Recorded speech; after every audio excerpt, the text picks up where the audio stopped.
back. So excited to be here with you and my BFF, Eva Ponce. I'm Kasha Rashbal.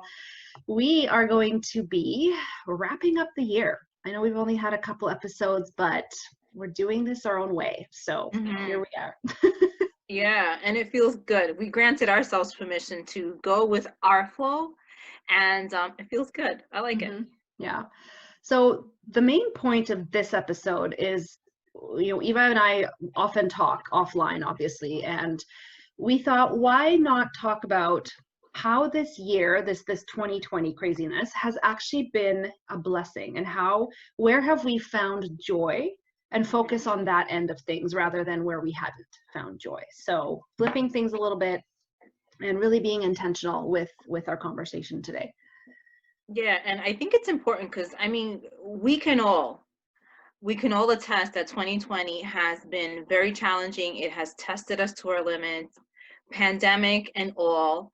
But I feel like if we end the year in a good energy, in a good place of where we can actually really be intentional with finding pockets of joy, where joy was actually present for us, I think that'll set us better for like the beginning of next year, because then we can attract more joy as we go along. And I'll go first. Yeah. I can honestly say that pockets of joy for me were during lockdown, spending time with my family, and it was just us at home and finding our way back to being a family, to being around each other, having meals together, which that wasn't constantly always the thing. I mean, we always had dinner together, but it was breakfast, lunch, snack, dinner, like all the things we were doing together. Finding ways to actually have fun while we were home, like having movie nights and things like that. Those were, I was looking for pockets of joy. And actually, if I want to be quite selfish, relaxing and finding ways to not feel stressed out over what was going on in our surroundings, but finding pockets of moments of like solitude and silence where I allowed myself, not only mentally, but physically, to rest and now allow the outside to take over the inside. So how does, you know what I'm saying? Like, how did that work for you during this year to find those pockets of joy? Totally, very similar. Going inside and really being able to have the time to witness when I would get hooked in to something happening outside, because in the beginning this was sort of news, right? So we were watching all the statistics and everything, and then my husband, his work shut down for a couple months, and so yeah, we were all home and the kids' school shut down. So I loved that because we hadn't had time together, the four of us, since the kids were tiny, right? Since one of us had to go to work and the other one stayed home with them. So it was like a revisiting of that beautiful, magical time, except it was more magical because they weren't babies, right? Exactly. So you could actually sleep and you could have these amazing conversations, with our teenagers, which I just love. I love having teenagers. So it was less stressful, and I could definitely see myself getting hooked in. And I know there was people suffering, and I know there's people having really hard time, and financially or health wise and stuff, but I found myself really cherishing my own happiness when I felt it, rather than feeling like I had to feel bad or I had to feel something else. It's like, well, I am safe, and I know how this works, that if I am in a state of love and joy, and that's the frequency that I have more of in myself, I'm actually helping the world more than if I was worried or afraid and putting that out there. So obviously we're not out of the woods yet. Like we're still, restrictions are still coming down the pipe and all this stuff. And Christmas is going to be interesting because people aren't allowed to travel. However, it's like now that I'm not paying as much attention to the information out there anymore, because it's like, well, yeah, it might change day to day, the numbers going up or down, but absolutely. Does it add value to my life to know every single detail? No, it doesn't. So it's been a really intentional, deliberate, conscious choice to again come within, and having that spaciousness to slow the F down, like stop, not even to slow down, like stop, like, and then decide when I get going. That probably has been the biggest blessing. Yeah, and especially for me, I also found myself resorting to being grateful in such a deeper way that I think I have never experienced before. Like, gratitude for our home, gratitude for our finances, gratitude for the job that I had that allowed me the flexibility to work from home and not have to worry about, okay, now I'm out of an employment, what am I going to do? Like those type of things. I was grateful for technology, like what you and I are doing right now, that we were able to still connect to our work. Our kids were still able to connect to do school. Like if this happened like 20 or 30 years ago, we would not be as advanced as we are in this pandemic. I think financially when it comes to our jobs and our kids when it comes to school, because we would have never had these resources. Like how would we have done it back then? So those pockets of gratitude. And it's funny that you're saying the holidays, because I mean, this was our first Thanksgiving where it was just us at home, the three of us, because my older son is married and he's in New Hampshire and he's doing his own thing. Where the pressure was off. Like I cooked whenever the hell I felt like I needed to get up and cook. It wasn't like me getting up at 3 a.m. to do all the things to then head out and go to the various places. Like I loved the pressure being off.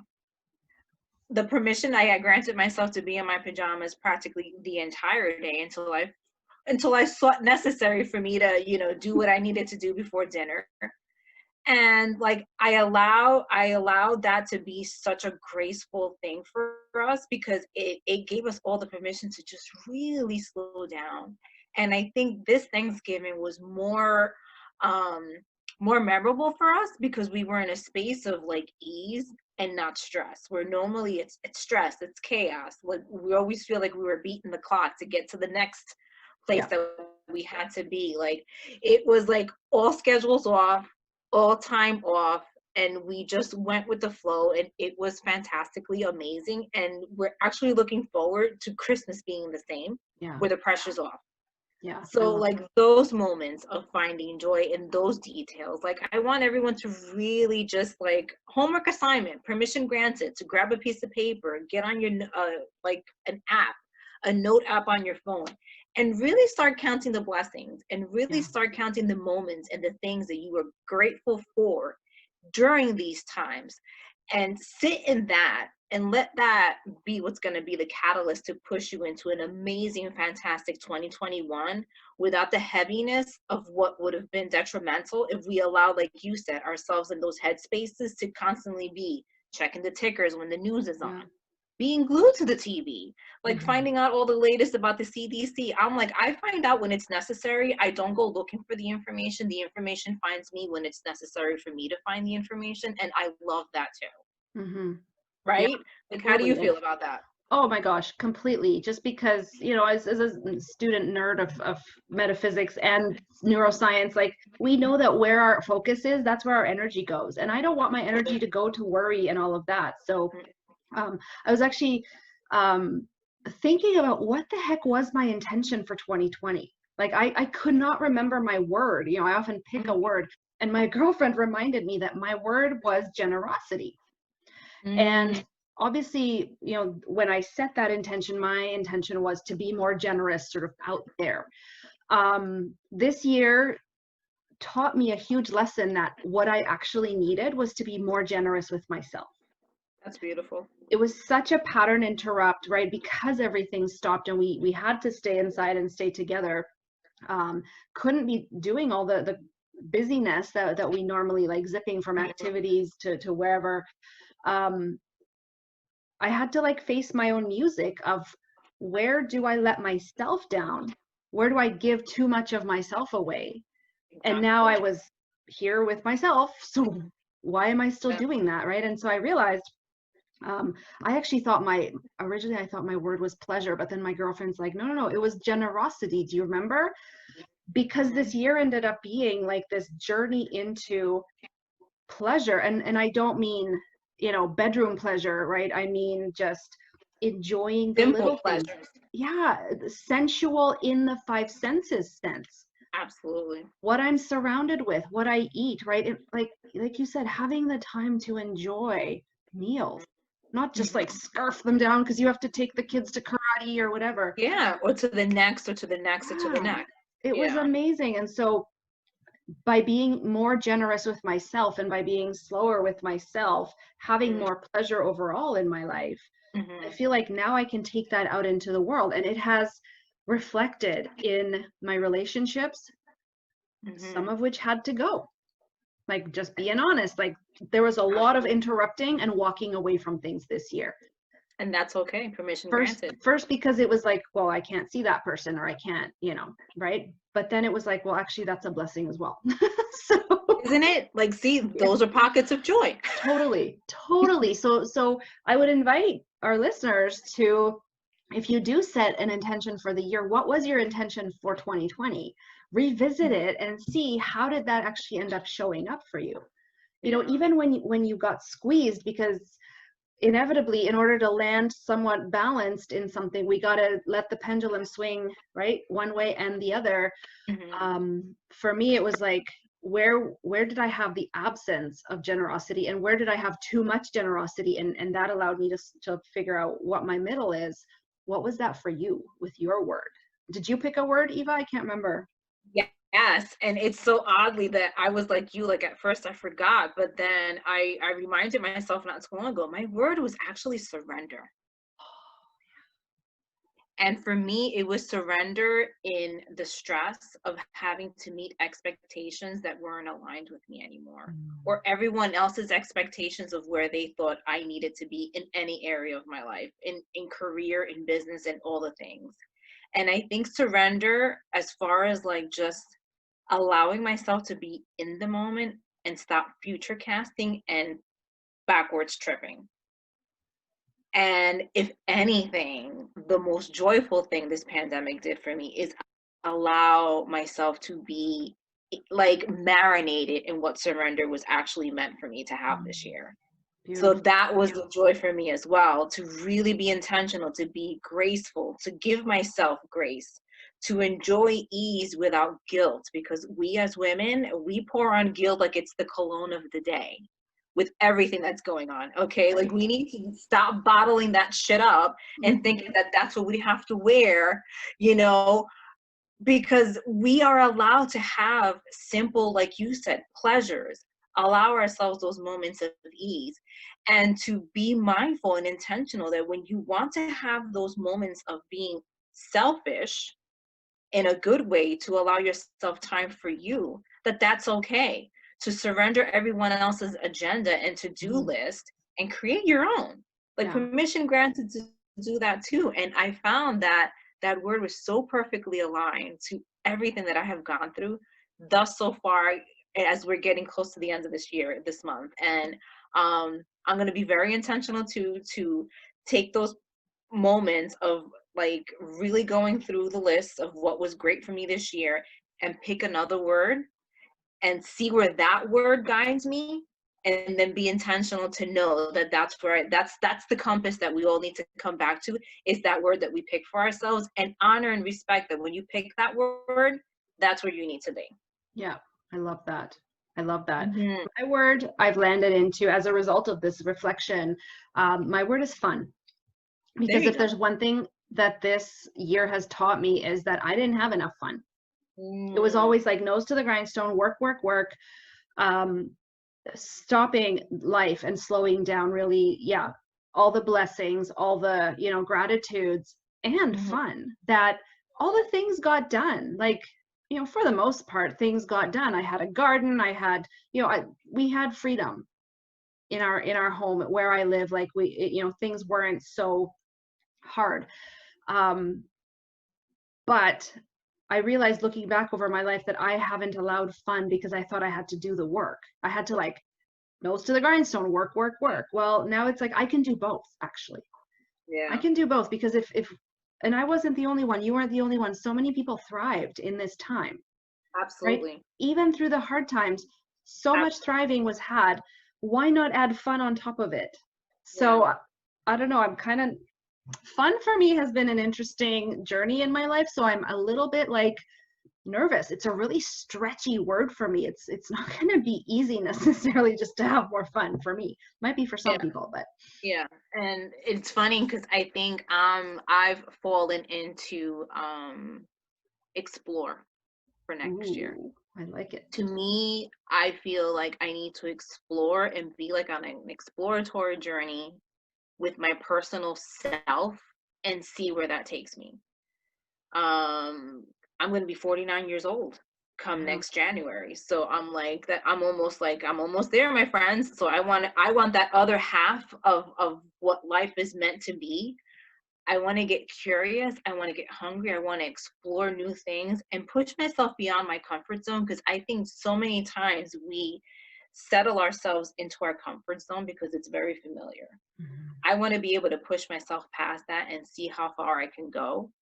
Um, because I know I need to. Something's telling me that I need to go past go.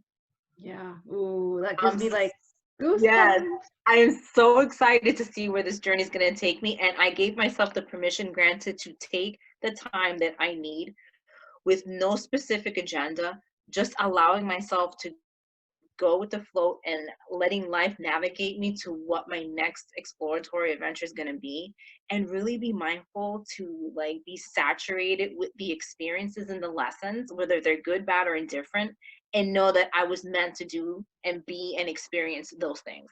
Yeah. Mm, I love that. Love it. I'm so Yeah. excited. So excited for you. I know we'll have to like revisit this Yeah, conversation like I and really think we should do a follow-up after the first quarter and see yeah. like where we are in comparison to where we started today. And I know there's going to be like massive growth, Yeah. many experiences. So that's going to be really interesting to tap into that next year as a podcast.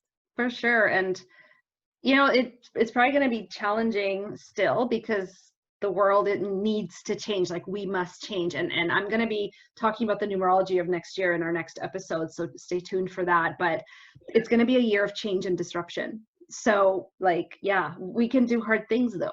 That's one of my favorite Yeah. quotes. I read the book Untamed by Glennon Mhm. Doyle this year, and it just helped me remember myself so much. And that is one of the quotes that I took from it, is we can do hard things. Yeah, um, we've done hard things already, we can do more. And as long as we stay absolutely. like we lean towards that edge of the blessing and the joy and follow what matters, right? Because Hmm. no matter how hard or easy this year was for you, did it remind you of what matters? And like, I'm asking Eva, but I'm also asking our listeners, what did you Absolutely. discover matters to you the most as a To result me of was everything? family. Yeah. Yeah, to me was family. Like I felt like there was such a, and I'm sure everyone can relate to, I felt like there was such a disconnection with the fabric of our family. We were so tethered by everything else, whether it was work and school and after school activity, like all the other extra minutia that really had no relevance to the connectivity that we needed as a family unit. And I think that allowed us to have those pockets to slow down and really enjoy and reconnect and like rekindle what the family dynamic is. And like you said, it also gave us the opportunity to really say goodbye to relationships that didn't serve us, that we Mhm. felt we needed to show up because that was the right thing to do. And I have no complaints. I've had my peace with those that I've needed to have my peace with, and I'm okay with that. Mhm. And I urge you too to really take into account and inventory that, were you spending the time that you needed to with those that matter the most? And if you did, will you continue to do that Right. beyond the pandemic? And Yeah. allow yourself the permission to know that if it doesn't feel good and it doesn't align, that means that it's okay to walk away, no Yeah. questions asked. Yeah.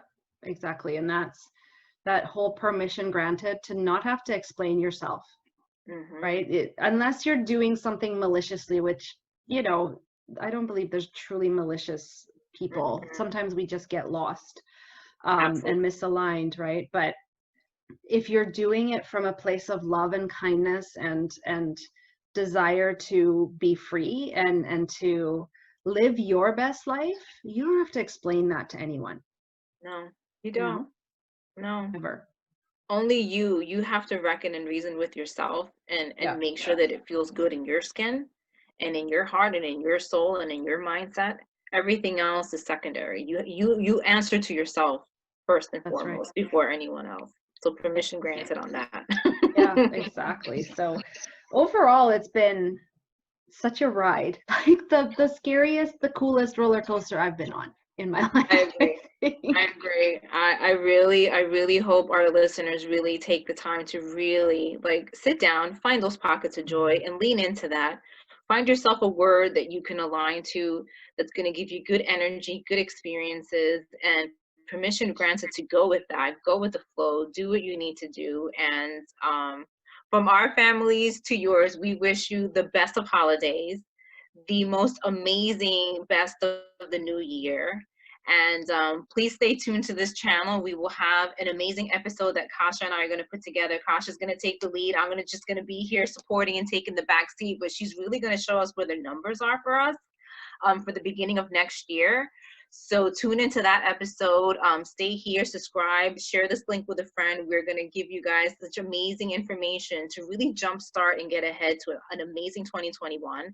But we look forward to servicing you as often as we can next year. This podcast is going in such a great direction. We feel more at ease, more aligned, more connected with an authentic conversation that oftentimes we find ourselves having off the air. And we were like, let's turn the mics on and really put this out there, because you and I are not the only ones that are experiencing these conversations. And now we're going to share it with the masses here on YouTube. And we would like to guys to take the ride along with us. For sure. And please share with us, what is your word? What did you learn? What was your biggest pocket of joy, or like your top 5 pockets of joy? We would love to hear from you, because celebrating that's what matters to me, right? Celebrating you, celebrating this wild ride that we've been on as a collective. You know, we're not in this alone, we're in this together. Absolutely. Which is such a cliche, but it's like a cliche because it's so true. so true. Lots of love, just lots of joy, lots of happiness, good health to everyone. First and foremost, that is our number one asset. And we will see you in the new year. Take care. Take care. Bye.